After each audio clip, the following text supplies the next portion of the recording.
자, 지난 시간에 이어서 하나님이 어떠한 분이신지를 이제 살펴보고 그 하나님에 대하여 지은 죄가 얼마나 끔찍한지를 살펴보도록 하겠습니다.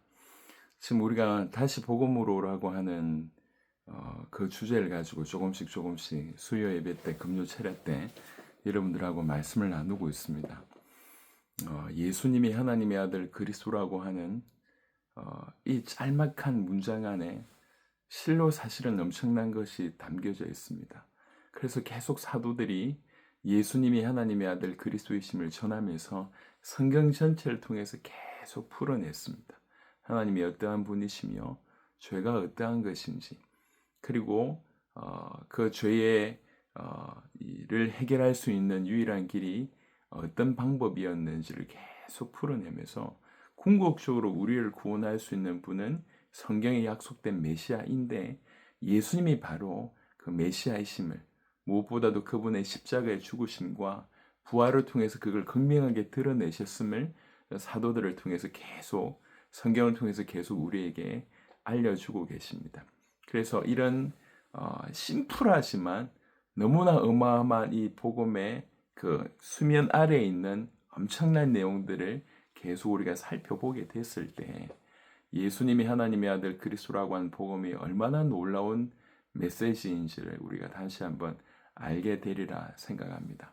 지난 시간에는 하나님이 주권자이심에 대해서 말씀을 나누었습니다. 그래서 죄는 바로 그 하나님의 주권, 그러니까 주권자이신 하나님을 거부하는 것이고 거역하는 것이다. 그래서 어떻게 보면 우리 인간 사이에 있을 수 있는 자그마한 이 모든 일들까지 사실은 크고 작은 경중을 떠나서, 그것이 하나님을 떠나서 그 떠난 상태에서 일어난 일이라고 하면, 또 하나님을 인식하지 않고 또 하나님을 무시함으로 일어난 일들이라고 얘기하면, 우리가 느끼는 그 죄의 경중하고는 비교할 수 없을 정도로 너무나 그것 자체가 큰 끔찍한 실체다라고 제가 지난 시간에 여러분에게 말씀을 드렸습니다.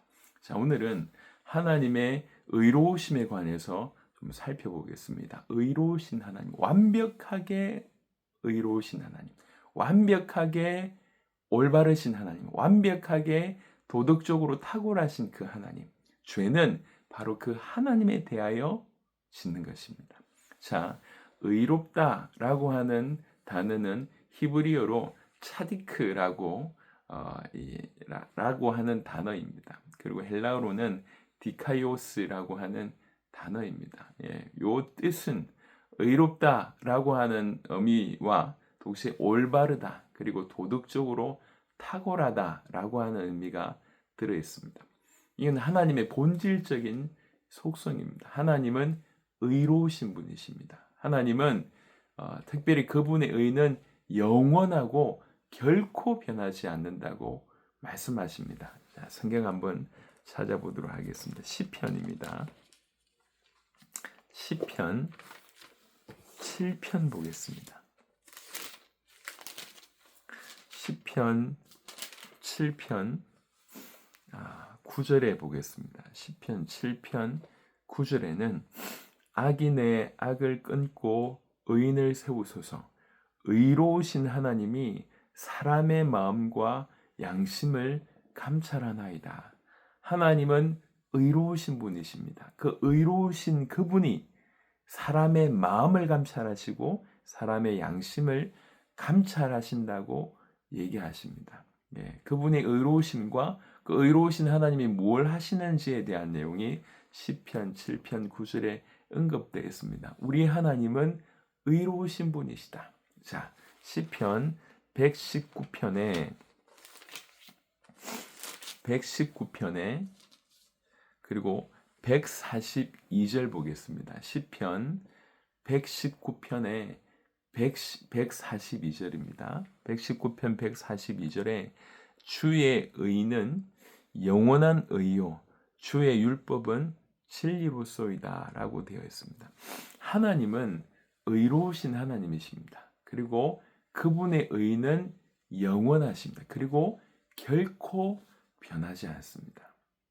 우리는 하나님의 고유의 하나님의 본질적인 그런 속성인 의로우심에 대해서 살펴보고 있습니다. 이 의로우심은 사실 우리 인간에게도 나누어져서 공유적인 속성이라고도 표현합니다. 여러분, 이 본질적인 속성인 의로우심은 하나님에게서 극명하게 가장 완전하게 탁월하게 나타나십니다. 그분은 완벽하게 의로우시고 그분의 의 자체, 그분 자체가 의로우신 분이시지만 그분의 의 자체가 영원하고 결코 변하지 않는다고 얘기합니다. 하나님은 신실하십니다. 그래서 이 정의를 절대로 굽게 하는 일이 없습니다. 신명기 32장 4절에는요. 신명기 32장 4절 보겠습니다. 신명기 32장 4절 보겠습니다. 그는 반석이시니 그가 하신 일이 완전하고 그의 모든 길이 정의롭고 진실하고 거짓이 없으신 하나님이시니 공의로우시고 바르시도다 라고 성경은 얘기하고 있습니다. 우리 하나님은 신실하시며 그분이 행하시는 모든 일은 완전하고 정의롭습니다. 다시 신명기 32장 4절 다시 보겠습니다. 그는 반석이시니 그가 하신 일이 완전하고 그의 모든 길이 정의롭고 진실하고 거짓이 없으신 하나님이시니 공의로우시고 바르시도다. 우리 하나님에 대해서 잘 설명한 구절입니다. 이 하나님, 이 의로우신 하나님, 그분의 의가 영원토록 완전하고 영원한 그 의를 이 성경은 얘기하고 있고 하나님은 그래서 그 모든 행하시는 일이 완벽하게 완전하게 정의롭다고 얘기합니다. 그것으로 피조물을 다스리는 겁니다. 그래서 그 피조물을 의롭게 다스린다고 성경은 얘기하고 있습니다. 하나님이 의로우신 분이시고 그분의 의가 완벽하고 영원합니다. 그러니까 이 완벽한 의를 가지고 완벽한 의로우신 하나님이 피조물을 다스리시되 이렇게 의롭게 다스립니다.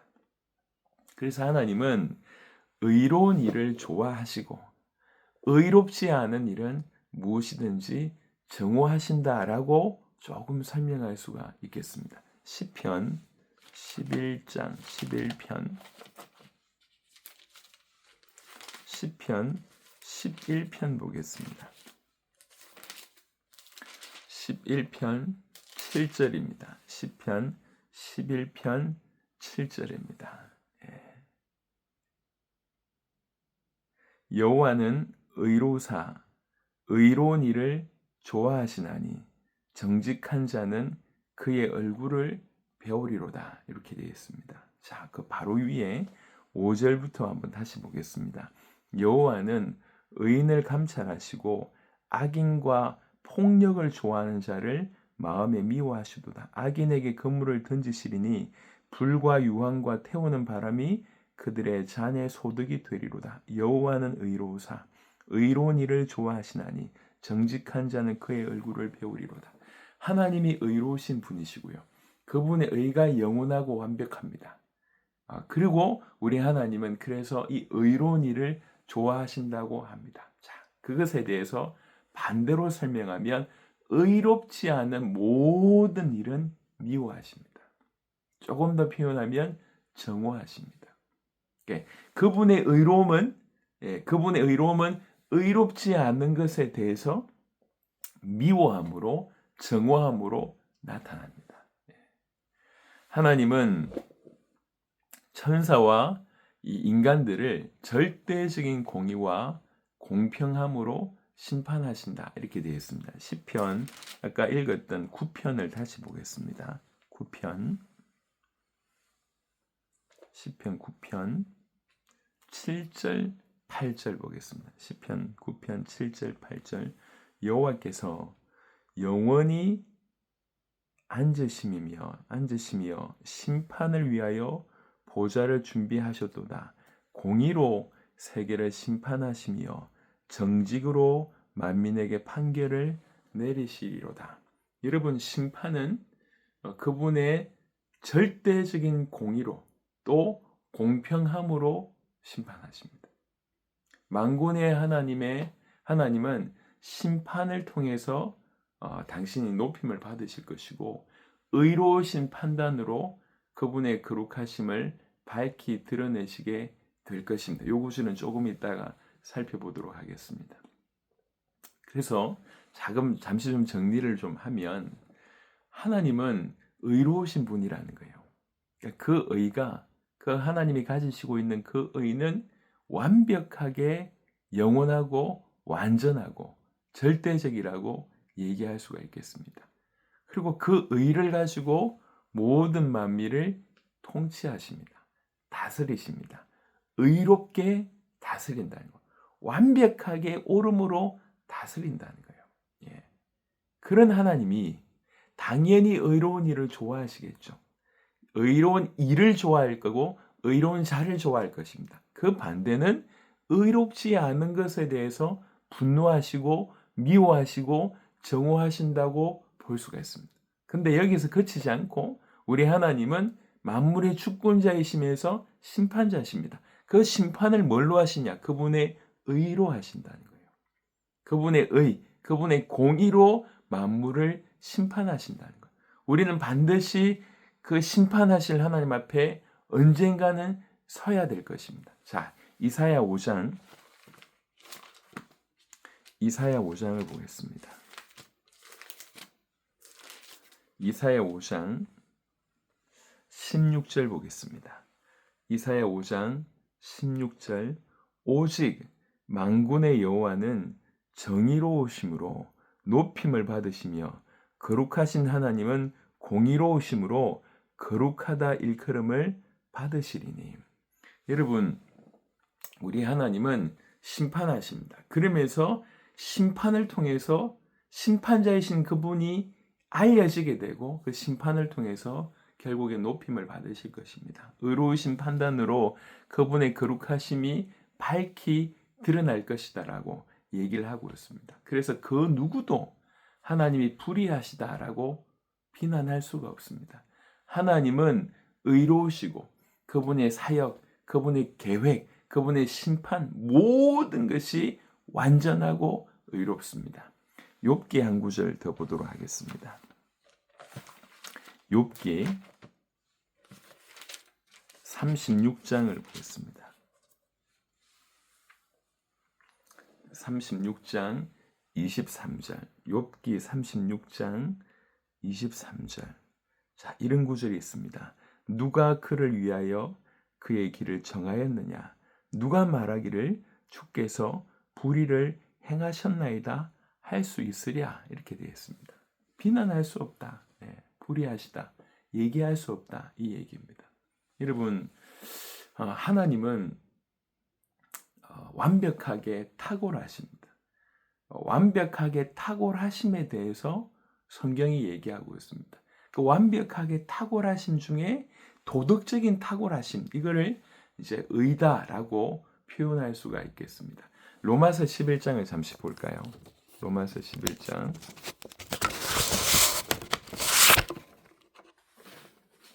로마서 11장 36절 보겠습니다.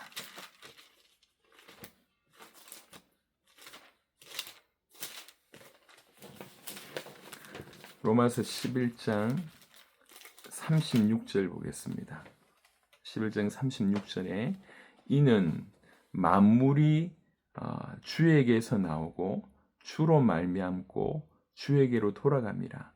그에게 영광이 세세히 있을지어다. 아멘이라고 성경은 얘기하고 있습니다.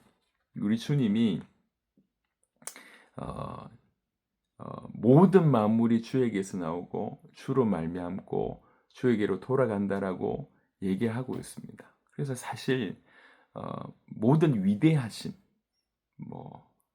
권능, 영광, 승리, 위엄, 그 모든 천지에 있는 그 모든 것이 하나님께 속해 있습니다.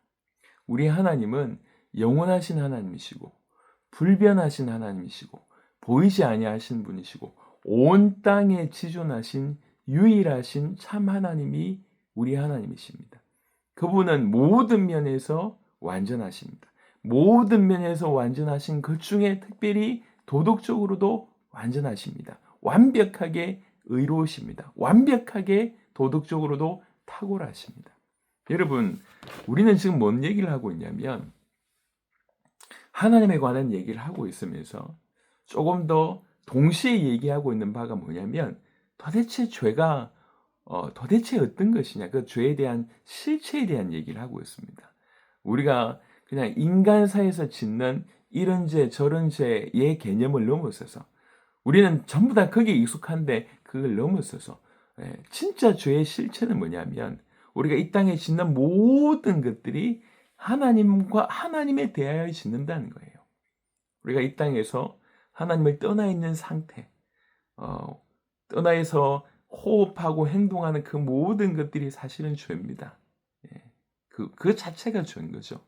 그리고 또 우리 안에 있는 죄의 본성이 흘러나오는 그 모든 것들이 사실은 죄입니다. 그 본성이 죄고 흘러나오는 모든 것이 죄라는 것이죠. 그런데 모든 우리가 다 죄인이다 보니까 죄인끼리 모여서 이렇게 하다 보니까 그중에 좀 심한 거, 인간의 사회에 피해를 끼치는 것을 죄라고 규정을 합니다. 하지만 인간의 사회에서 이렇게 피해를 끼치는 그 죄가 사실은 죄의 모든 것이 아니라는 거죠. 궁극적인 죄는 죄는 대상자가 하나님이라고 성경은 얘기하고 있습니다. 그래서 하나님에 대해서 거부하고 하나님을 거역하는 것이 죄라고 얘기하고 있습니다. 그래서 우리가 눈으로 볼 때는 작은 것일지 모르겠지만 이 죄의 가장 근본으로 돌아가서 근본으로 맞닥뜨릴 때는 우리가 볼 때는 아무것도 아닌 것 같지만 근본적으로 이 죄라고 하는 것이 무엇인지를 딱 맞닥뜨릴 때는 비로소 죄가 얼마나 끔찍한지를 알게 된다는 것입니다. 우리는 지난 시간에 주권자이신 하나님을 거부하는 것이 죄라고 말씀을 드렸습니다. 모든 천하 만물이 그 주권자이신 하나님께 순종하고 복종하는데 유일하게 인간만이 그 하나님을 인정하지 않고 무시하고 그 하나님을 향하여 팔을 막 휘두르는 그런 하나님에 대해서 전쟁을 선포하는 것이 바로 죄의 끔찍한 실체라고 말씀을 드렸습니다. 오늘은 하나님이 의로우신 분이라고 말씀을 드렸습니다. 하나님의 의로우심은 그분의 본질적인 속성입니다. 그분은 의로우신 하나님이고 그분의 의는 완벽하게 영원하고 완전합니다. 그 완벽한 의로우심으로 천하 만물을 다스리고 계십니다. 그리고 그 완벽하신 의로움으로 반드시 우리를 심판하실 것입니다. 우리는 의로우신 하나님 앞에 서게 될 것입니다. 죄는 뭐냐면 이 완벽하게 의로우신 그 하나님에 대해서 이렇게 거부하는 것입니다. 불의하는 것이 바로 죄라고 얘기할 수가 있겠습니다. 완벽하게 의로우신 그 하나님 앞에 완벽하게 그 의를 거부하고 불의한 모습으로 살아가고 있는 것이 우리가 가지고 있는 죄의 실체라고 하는 것입니다. 그런 의미로서 죄는 너무나 끔찍하다고 성경은 얘기하고 있습니다. 아까도 말씀드렸듯이 하나님은 의를 좋아하시고 의로운 일을 좋아하십니다. 하지만 하나님은 반대로 의롭지 않은 것을 싫어하십니다. 의롭지 않은 것에 대해서 분노하십니다. 의롭지 않은 것에 대해서 정오하십니다. 의로우신 하나님이 의롭지 않은 것들에 대해서 이렇게 정오하시는데 마침내 우리가 의롭지 못한 우리가 그 하나님의 심판 앞에 섰을 때는 사실은 그때는 이미 늦는다고 말씀을 드릴 수가 있겠습니다. 여러분, 죄는 뭐냐면 그 의로우신 하나님을 거부하는 겁니다. 그 불의에 관해서 분노하신 하나님 앞에 나는 하나님을 거절하겠습니다. 불의를 선택한 것이 바로 죄라고 볼 수가 있습니다. 우리가 어떤 행동을 했든지 간에 사람들 사이에서 크고 작은 행동 그 정도의 수준이 아니라 우리가 불의하신 불의로 하나님의 의로우심을 거부했다고 하는 것이 그만큼 큰 것이라고 하는 부분을 성경은 얘기하고 있습니다. 말씀을 정리하도록 하겠습니다. 여러분, 우리의 눈을 하나님께서 열어주시기를 우리 같이 기도했으면 좋겠습니다. 우리는 너무나 우리 행위에 익숙하다 보니까 남들이 누가 보더라도 저 나쁜 놈이야, 비난받을 뭔가를 했을 때 그나마 자기가 그래도 조금 내가 죄인이라고 인정하는 경향들이 있습니다. 하지만 눈 열리지 않으면 그 정도에 그냥 매여 있는 것 같습니다. 하지만 하나님의 은혜로 우리에게 구원이 허락이 되어졌고 주의 성령께서 계시기 때문에 그 성령께서 우리를 조명해 주셔서 이 죄라고 하는 것이 얼마나 끔찍한지를 알게 된다고 하면 우리는 그 죄 가운데서 건진받은 것에 대해서 너무 감사하고 우리를 건져내신 그리스도 예수님께 찬양을 드릴 수밖에 없다고 말씀드릴 수가 있겠습니다. 여러분, 죄는 실로 끔찍합니다. 우리가 이해하지 못할 부분이지만 죄는 너무 끔찍합니다. 정말 하나님께서 우리에게 은혜 주셔서 이 죄가 얼마나 끔찍한 건지, 얼마나 이렇게 조금 심한 말로 구토가 날 만큼 역겹고 더러운 것인지, 이런 것들에 대해서 정말 가슴 깊이 와닿았으면 좋겠습니다. 내가 이런 하나님을 거역한 죄인이었구나. 내 죄가 딴 게 아니라 어떤 행위로 나타나는 걸 넘어서서 이러한 하나님을 거역한 그게 죄였고 내가 바로 그 죄인이구나. 내가 그 죄가 그렇게 끔찍한 실체고 그 죄를 가지고 있는 내가 죄인이라고 하는 것이 이렇게 끔찍하고 더러운 것인지가 깨달아지는 은혜가 있었으면 좋겠습니다. 죄는 하나님에 대해서 거역하는 것입니다. 그 하나님은 주권자이신 분이십니다. 그리고 그 하나님은 완벽하게 의로우신 분이십니다. 의를 좋아하시고 의롭지 못한 것을 싫어하시고 정오하시고 분노하시는 하나님이십니다. 그 하나님에 대해서 우리는 무시하고 거부하고 의로우신 하나님의 반대편에 가서 불의를 선택하는 인생이 우리였다는 거죠. 그게 죄인이라고 하는 말이고 죄의 끔찍한 실체라고 하는 것입니다. 그냥 성경 몇 구절을 통해서 지식을 담아두는 것이 아니라 성경을 통해서 완벽한 하나님 앞에 우리가 서야 되는 것입니다. 이런 의로우신 하나님 앞에 완벽하고 영원하고 완전한 의로우신 하나님 앞에 우리가 불의한 모습으로 서 있는 거예요. 그 하나님을 거절하고 거부하고 거역하는 그 끔찍한 실체 죄라고 하는 것이 우리에게 있는 그 죄가 내가 그의 죄라고 하는 온통 죄밖에 없는 죄인이라고 하는 것은 죄가 끔찍한 만큼 죄인인 내가 끔찍한 실체라고 하는 것이 성경이 밝히고 있는 것입니다. 절대로 우리는 스스로 우리의 죄를 처리할 수가 없습니다. 우리가 가지고 있는 죄는 너무너무 끔찍한 것입니다. 깨닫는 은혜가 있게 되기를 그리스도 예수 이름으로 기도합니다. 같이 한번 기도하는 시간들을 가졌으면 좋겠습니다. 주신 말씀 가지고 간절히 기도하면 좋겠습니다. 계속 하나님께서 우리에게 복음을 조명해 달라고, 복음의 가치는 영원한데 우리가 너무나 쉽게 그 복음을 이해하고 있는 건 아닌가. 복음은 너무나 깊습니다. 하나하나가 너무 깊습니다. 하나님께서 우리에게 복음을 정말 더 깊이 깨닫게 해달라고, 오늘도 주신 말씀 의로우신 하나님을 알게 해달라고, 그 의로우신 하나님을 대항하는 우리의 끔찍한 죄의 실체를 알게 해주시고 그 죄를 가지고 있는 우리가 죄인이라고 하는 것이 어떤 말인지를 주의 알게 해달라고 우리가 겸손하게 엎드려 기도했으면 좋겠고, 동시에 교회를 위해서 정말 간절히 기도를 부탁드리고 또 세계복음을 위해서 우리 간절히 기도하면 좋겠습니다. 한 10분 정도 그 이상 간절히 기도하고 찬양이 꺼지면 제가 마무리 기도하고 축도함으로 예배를 마치도록 하겠습니다. 기도하도록 하겠습니다.